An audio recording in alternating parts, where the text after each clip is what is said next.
Hello students, स्वागत करता हूँ आप सभी का मेरे यूट्यूब चैनल पे। आशा करते हैं आप सभी लोग मस्त होंगे, स्वस्थ होंगे और आपकी पढ़ाई अच्छी चल रही है। जैसा कि आपकी स्क्रीन पे दिया हुआ है एक्सरसाइज 1.1 का क्वेश्चन नंबर 1। ठीक है, तो इस वीडियो में हम लोग क्या करेंगे, 1.1 का 1 2 3 4 क्वेश्चन तक हम लोग इसको कंप्लीट करेंगे। ठीक है, अगर आपने इंट्रोडक्शन वीडियो नहीं देखा तो उसको जाकर देखिएगा, लिंक डिस्क्रिप्शन में दे दिया, उसको जाकर के आप देख सकते हैं। ठीक है, तो आइए देखिए क्या क्वेश्चन है। Question number 1, is a zero rational number? तो yes, yes, zero is a rational number. ठीक है, पहला क्वेश्चन का आंसर हो गया। Can we write it in the form of P by Q? हाँ, जीरो को हम लोग क्या लिख सकते हैं, पी बाई क्यू के फॉर्म में लिख सकते हैं। कैसे? 0/1, 0/2, 0/3 और 0/4 डॉट डॉट डॉट ETC। ठीक है, मतलब और भी हम लोग जीरो के नीचे डिवाइड लगा सकते हैं। ठीक है, तो जीरो हमारा रेशनल नंबर इसलिए है क्योंकि हम लोग जीरो को पी बाई क्यू के फॉर्म में हम लोग लिख सकते हैं। ठीक है, तो जैसे जब रेशनल नंबर की डिफिनीशन क्या होती है, पी बाई क्यू के फॉर्म में अगर हम किसी नंबर को लिख सकते हैं तो उसे हम लोग रेशनल नंबर बोलते हैं। तो जीरो को 0/1, 0/2, 0/3 या 0/एनी नंबर हम लोग लिख सकते हैं। ठीक है, अब आगे क्या करें, where p and q are integer and q is not equal to zero. तो हाँ देखिए, यहाँ पे अगर इसको हम लोग लेते हैं तो यहाँ पे पी क्या हमारे पास है, पी हमारे पास जीरो है और क्यू क्या है, वन है और q is not equal to zero भी है। ठीक है, और यहाँ पे अगर देखें पी बाई क्यू मतलब 0/1, ये भी इंटीजर है और वन भी क्या है, इंटीजर है। ठीक है, तो हमारा इस पूरे क्वेश्चन का जो सॉल्यूशन है आपको अच्छे समझ में आ गया होगा कि जीरो रेशनल नंबर है, हाँ है। उसके बाद क्या है कि इसको हम लोग पी बाई क्यू के फॉर्म में लिख सकते हैं, तो हाँ लिख सकते हैं 0/1, 0/2 और यहाँ पे पी और क्यू क्या होना चाहिए, इंटीजर होना चाहिए। तो जीरो और वन क्या है, इंटीजर भी है। ठीक है, तो आ जाते हैं सेकंड क्वेश्चन पर। क्वेश्चन नंबर सेकंड, ठीक है, find 6 rational number between 3 and 4। ठीक है, इसके मैं तीन मेथड बताऊंगा, तो मेथड नंबर 1 पे आ जाते हैं हम लोग पहले। ठीक है, सबसे आसान और सबसे अच्छा मेथड यही है, और हालांकि आप कोई भी मेथड लगा सकते हैं। पहले हम लोग मेथड 1 पे आ जाते हैं। ठीक है, मेथड 1 क्या, देखिए मेथड 1 करने के लिए पहले हम लोग क्या करेंगे, वी नो दिस या वी कैन राइट लिख सकते हैं, वी कैन राइट। पहला ध्यान से समझिएगा, जब भी बोलेगा 6 रेशनल नंबर तो इससे एक अगले नंबर, जैसे यहाँ पे 3 और 4। ठीक है, 3 और 4 के बीच में हम लोग को कितने रेशनल नंबर चाहिए, 6 रेशनल नंबर चाहिए। हालांकि 3 और 4 के बीच में अगर देखा जाए तो 3 के बाद अगला 4 आ जाता है, तो हमको रेशनल नंबर चाहिए तो इनफाइनाइट रेशनल नंबर होंगे। ठीक है, 3 और 4 के बीच में कितने नंबर होंगे, इनफाइनाइट रेशनल नंबर होंगे। ठीक है, तो हम क्या करेंगे, जब 6 पूछेगा तो इसके जस्ट अगले नंबर से, ठीक है, मतलब 7/7, मतलब 7 से मल्टीप्लाई और 7 से डिवाइड कर देंगे, तो यहाँ पर भी 7 से मल्टीप्लाई और डिवाइड कर देंगे, तो हमारे पास टोटल नंबर क्या हुआ, 21/7 और ये क्या जाएगा 28/7। अब इनके बीच में जो नंबर होंगे मैं इसको लिख देता हूँ, 22/7, 23/7, उसके बाद 24/7, उसके बाद 25/7, उसके बाद 26/7 और उसके बाद देखिए 27/7। इनके बीच में 1 2 3 4 5 6 रेशनल नंबर हमको आसानी से मिल गया। ये हमारा मेथड नंबर फर्स्ट था। पहला तरीका समझ में आ गया होगा आप सभी को। अब हम लोग आ जाते हैं मेथड नंबर सेकंड पे। ठीक है, तो मेथड नंबर सेकंड देखिए क्या होता है, जबकि ये वाला जो मेथड फर्स्ट है ये थोड़ा आसान है, मैं सोचा हूँ दोनों तीनों बता देता हूँ ताकि आपको आसानी से आ जाए समझ में। मेथड नंबर सेकंड क्या कहता है, देखिए यहाँ पे मान लीजिए हमारे पास 3 और 4 में से निकालना है, तो इसको हम लोग क्या मान लेंगे, x मान लेंगे, x इज इक्वल टू 4 और y इज इक्वल टू क्या मान लेंगे, sorry x is equal to 3 और y इज इक्वल टू 4 हो जाएगा। तो कॉमन डिफरेंस का एक फार्मूला होता है, क्या होता है, कॉमन डिफरेंस। ठीक है, समझ लीजिएगा, बस आपको जो भी मेथड अच्छा लगे उसे आप कर सकते हैं। ठीक है, तो कॉमन डिफरेंस डी होता है, तो डी का फार्मूला क्या होता है, वाई माइनस एक्स अपॉन में n+1, और ये n क्या है, जो नंबर पूछा है, कितने, हाउ मेनी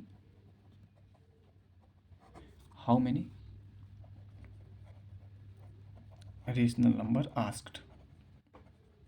ठीक, तो कितने नंबर पूछा है उसको हम लोग लिखें। ठीक है, जैसे अब देखिए हमारे पास y कितना है, 3 है, तो d हम लोग निकाल लेते हैं। क्या निकाल लेते हैं, d निकालेंगे, तो d निकालने के लिए y हमारे पास कितना है, 4 है, फिर -3 मतलब x वैल्यू हमारी कितनी है, 3 है, अपॉन में n कितना है, मतलब कितना पूछा है, हाउ मेनी रेशनल नंबर आज, जो पूछा है वही लिखेंगे। कितना पूछा था, 6 पूछा, तो यहाँ लिख देंगे 6 और +1 कर देंगे, तो जो d हमारा आएगा वो कितना हो जाएगा, 4 - 3 मतलब 1 और 1 अपॉन में कितना हो जाएगा, 7, हमारा d आ गया। ठीक है, अब हमको क्या निकालना है, ध्यान दीजिएगा, d हमारे पास कितना आ गया, 1/7 आ गया। ठीक है, जो हमारा d आया था, d इज इक्वल टू 1/7 आया। ठीक है, अगर हम लोग क्या करें, अगर फर्स्ट नंबर निकालना है तो अब जैसे 6 नंबर निकालना है तो ऐसे निकालने का तरीका क्या, first number is equal to क्या होगा, x+1d हो जाएगा। ठीक है, तो x की वैल्यू कितनी थी हमारी, 3 थी, और +1 और d का मतलब क्या था, 1/7 था, तो इसको हम लोग सॉल्व करेंगे, कितना हो जाएगा, 3 + 1 में 1 का मल्टीप्लाई 1/7, 7 3 जा 21 + 1 कितना हो जाएगा, 22/7। ठीक,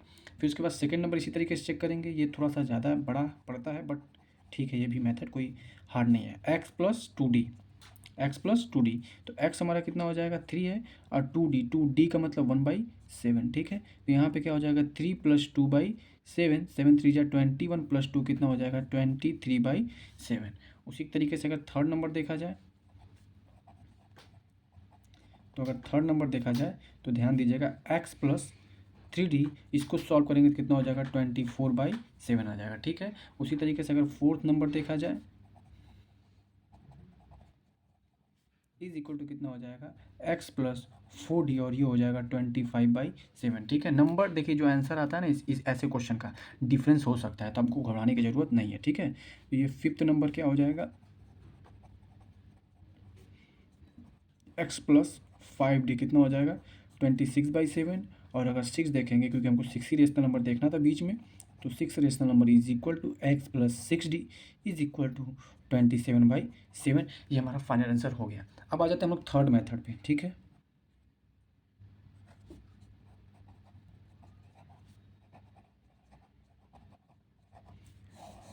अब ये थर्ड मेथड, इसको आप लोग लिख सकते हैं कि यहाँ पे अगर इसको फाइनल लिखना होगा तो लिख सकते हैं there are 6 rational number between 3 and 4 is 22/7, 23/7, 24/7, 25/7, ठीक है। उसके बाद 26/7 और 27/7। इस तरीके से आप ले सकते हैं। थर्ड मेथड देखिए क्या होता है, हमको किसके किसके बीच निकालना था 3 और 4 के बीच निकालना था, ठीक है। तो जो फर्स्ट नंबर होगा उसको कैसे निकालेंगे, इन दोनों को प्लस करेंगे, 3 + 4/2 करेंगे तो कितना हो जाएगा 7/2 हो जाएगा, कितना हो जाएगा थ्रू 2। तो आप देख सकते हैं कि 3 और 7 के बीच में क्या आ गया 7/2 आ गया, ठीक है। तो फर्स्ट नंबर हमारा ये आ गया। सेकेंड नंबर अगर आपको निकालना होगा तो ये इन दोनों को प्लस करके फिर 2 से डिवाइड कर देंगे तो क्या हो जाएगा 3 + 7/2 डिवाइडेड बाई 2। उसके बाद थर्ड नंबर निकालना होगा, तो थर्ड नंबर निकालेंगे, ध्यान दीजिएगा मैं थोड़ा स्टेप मतलब बस आपको बता रहा हूँ, ठीक है। यहाँ पे 7/2 करेंगे प्लस 4 फिर बाई 2 कर देंगे, ठीक है। तो इसको ऐड करते हैं कितना हो जाएगा 3 2 जा 6, 13/2, 2 नीचे आ जाएगा तो ये 4, 13/4। सेकेंड नंबर जो हमारा क्या आ जाएगा 13/4 हो जाएगा, ठीक है। इसको ऐड करते हैं 4 2 जा 8, 15/4। तो हमारे पास देखिए हमारे पास कितने नंबर आए, मैं ब्लॉक में लिख रहा हूँ, आगे मैं लिखूँगा, ठीक है। ये 3 हो गया, इसके बाद क्या था ये हो जाएगा 13/4 हो जाएगा। उसके बाद क्या हो जाएगा 7/2 था हमारे पास, फिर उसके बाद क्या था हमने निकाला 15/4, इन दोनों के बीच में फिर हमने क्या निकाला 4।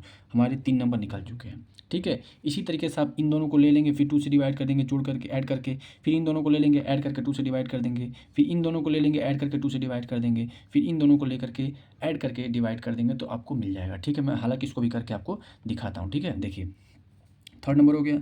अगर फोर्थ नंबर देखा जाए, ठीक है, तो 3 + 13/4 डिवाइडेड बाई 2। फिफ्थ नंबर देखा जाए, अगर आपको ये नहीं समझ में आ रहा होगा, देखिए आपको 3 मेथड में बताया हूँ, इसको भी देख लीजिए, बस एक बार सीख लीजिएगा, कोई बहुत ज़्यादा इसकी कंपलसरी नहीं है कि आप इसको देखिएगा, ठीक है। जैसे कभी कभी क्या होता है कि मैं आपको आगे बताऊँगा इसके बारे में और, ठीक है। इसको सॉल्व कर लेते हैं। अभी हो जाएगा 13/4 + 7/2 डिवाइडेड बाई 12, इसको सॉल्व कर लेते हैं, ठीक है।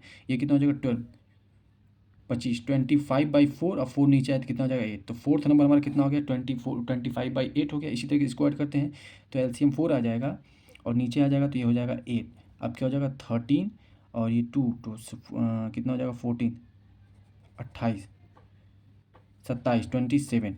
तो हमारा जो फिफ्थ नंबर है वो कितना आ गया 27/8 आ गया, ठीक है। अब हम लोग इसको ले लिया, अब इन दोनों को लेंगे, ठीक है।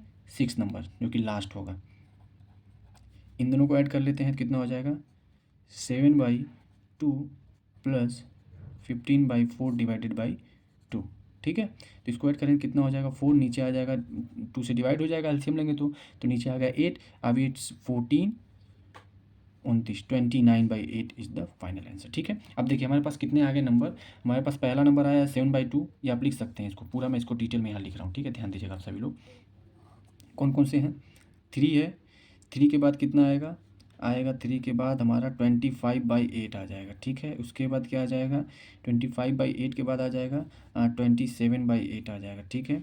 उसके बाद क्या आ जाएगा, 7/2 भी आप लिख सकते हैं, ठीक है। उसके बाद 29/8 लिख सकते हैं, ठीक है। 1 2 3 4 29/8 हो गया। उसके बाद 13/4 लिख सकते हैं। उसके बाद 15/4 लिख सकते हैं, 4 के 4 और 3 और 4 के बीच में 1 2 3 4 5 6 नंबर आ गए। आप कहेंगे कि सर पिछले वाले नंबर से डिफर क्यों आ रहा है? डिफर आ सकता है, ठीक है। रेशनल नंबर को जो बिटवीन का नंबर हम लोग निकालते हैं वो डिफरेंस बिल्कुल तरीके से आ सकता है। इसका आंसर में कोई दिक्कत नहीं होगा। ये भी आंसर सही है, वो भी आंसर सही है। जो हमने 3 तरीके से आंसर निकाला है वो सभी के सभी आंसर सही होंगे, ठीक है।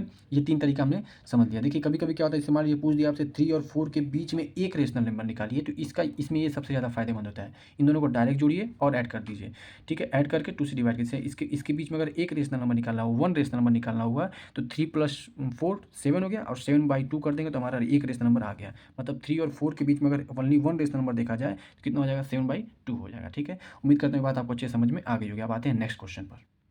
तो उम्मीद करता हूँ कि आपको तीनों मेथड बहुत अच्छे समझ में आ गया। जो पहला मेथड था बहुत ज़्यादा इजी था, तो उसको आप यूज़ कर सकते हैं, ठीक है। और अगले क्वेश्चन में मैं ऐसे ही क्वेश्चन का वही वाला मेथड यूज़ करके आपको बताऊंगा, ठीक है। तो चलिए अगले क्वेश्चन पर आते हैं। तो नेक्स्ट क्वेश्चन नंबर 3 देखिए क्या कह रहा है, find 5 rational number between 3/5 and 4/5। देखिए सबसे इजी मेथड मैंने जो बताया था कि अगर 5 पूछ रहा है तो इससे अगला नंबर का कोई से भी आप मल्टीप्लाई कर सकते हैं, ठीक है। अगला नंबर मतलब 5 का अगला नंबर 6 7 8 किसी से मल्टीप्लाई करते हैं। हम लोग क्या करते हैं, 6 से मल्टीप्लाई कर देंगे तो जो हमारा नंबर होगा, जैसे 3/5 एंड 4/5 है, ठीक है। तो यहाँ से हम लोग बनाते हैं 3/5 हो गया, और इसमें 5 पूछा है तो 6 का मल्टीप्लाई ऊपर और नीचे कर देते हैं, तो ये कितना हो जाएगा, 18/30 हो जाएगा। उसी तरीके से यहाँ पे अगर देखा जाए 4/5 है तो इसमें भी 6 का मल्टीप्लाई करेंगे, तो 6 का जब मल्टीप्लाई कितना हो जाएगा, 24/30 हो गया। अब इनके बीच में क्या हो जाएगा, नंबर लिख लेते हैं, the 5 rational number between 3/5 and 4/5 is, अब लिख लेते हैं क्या होगा, 18 के बाद वाला नंबर 19/30, 20/30, 21/30, 22/30, उसके बाद 23/30 हो गया। हमारे पास 5 नंबर आ गया। उम्मीद करता हूँ कि बात आपको अच्छे समझ में आ गई होगी, ठीक है। तो 5 रेशनल नंबर बिटवीन 3/5 एंड 4/5 क्या हो जाएगा हमारा, ये हो जाएगा। नेक्स्ट क्वेश्चन पर। और अगर मान लीजिए यहाँ पे क्या था, डिनोमिनेटर सेम था, ठीक है। अगर डिनोमिनेटर सेम नहीं है, जैसे मान लीजिए दे दे आपको 4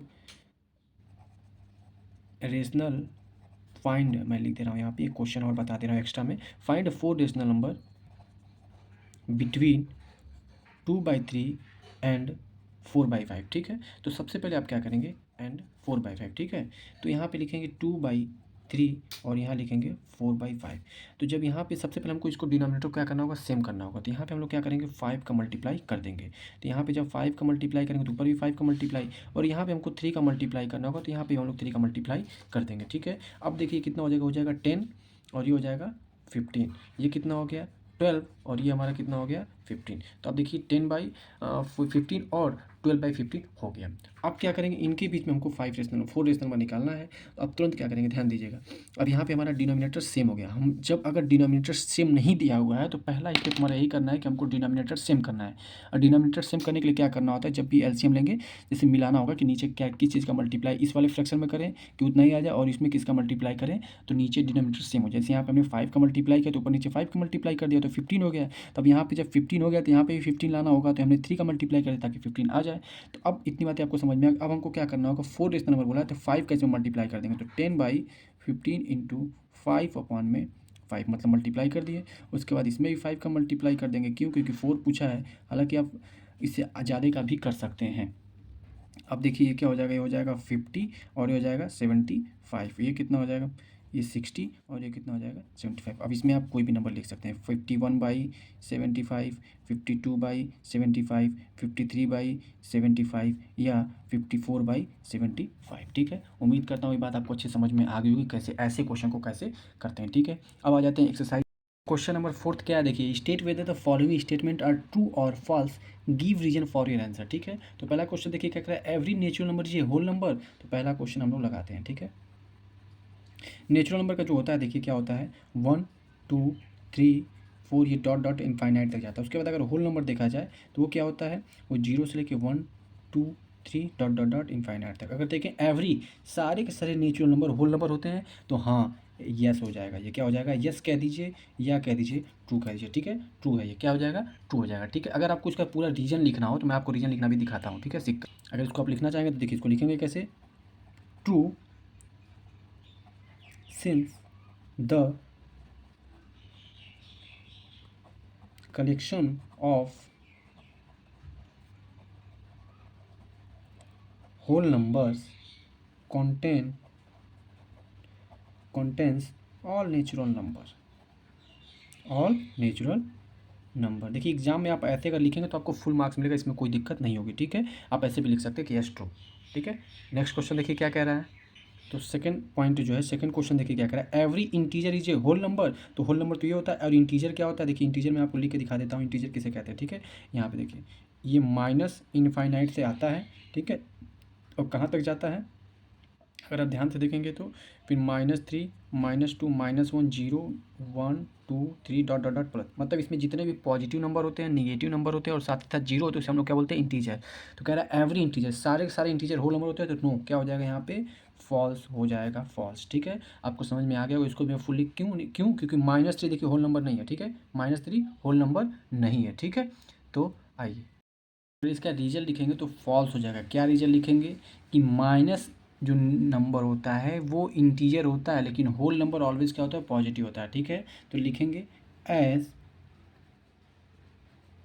integers may be negative, may be negative but whole number are positive. Example -3 -4 -8 dot dot dot. ठीक है, तो आइए आपको ये बात समझ में आ गई होगी। अब थर्ड क्वेश्चन, थर्ड पॉइंट देखिए क्या है, every rational number is a whole number. तो ये भी फॉल्स हो जाएगा। ठीक, तो लिखेंगे क्या, थर्ड वाला जो था फॉल्स, क्या हो जाएगा, फॉल्स। क्यों, क्योंकि rational number as rational number may be fractional but whole numbers may not be. ठीक है, तो सभी रेशनल नंबर कभी भी होल नंबर नहीं हो सकते। क्यों, क्योंकि कुछ जो रेशनल नंबर होते हैं वो क्या होते हैं, एग्जांपल में बता सकते हैं कि रेशनल नंबर फ्रैक्शन में भी होते हैं, 1/5 2/5 ये सब क्या होते हैं, फ्रैक्शनल नंबर होते हैं, जिसको हम लोग रेशनल नंबर भी कहते हैं। तो वो होल नंबर नहीं होते, सभी के सभी नहीं होते। ठीक है, तो आपको वीडियो अच्छी लगी होगी तो इसको चैनल को लाइक शेयर सब्सक्राइब कर दीजिएगा, और मैं अच्छे कॉन्टेंट आप सभी को लेकर आता रहूँगा। और अब मैं एनसीईआरटी के क्वेश्चन शुरू कर चुका हूँ। एनसीईआरटी के सारे क्वेश्चन विथ एग्जाम्पल, मतलब पूरी बुक एनसीईआरटी की मैं आपको अच्छे से पढ़ाऊंगा। 9 10 11 12 को शुरू करूँगा धीरे धीरे, स्टेप बाय स्टेप। पहले 9 का शुरू कर चुका हूँ। तो अगर उम्मीद करता हूँ कि अगर वीडियो अच्छी लगी हो तो लाइक शेयर सब्सक्राइब जरूर कर दीजिएगा। अपने दोस्तों को, अपनी सहपाठियों को, अपने साथियों को, अपने क्लासमेट को जरूर भेज दीजिएगा और मेरी मेहनत को सफल बनाइएगा। Thank you so much.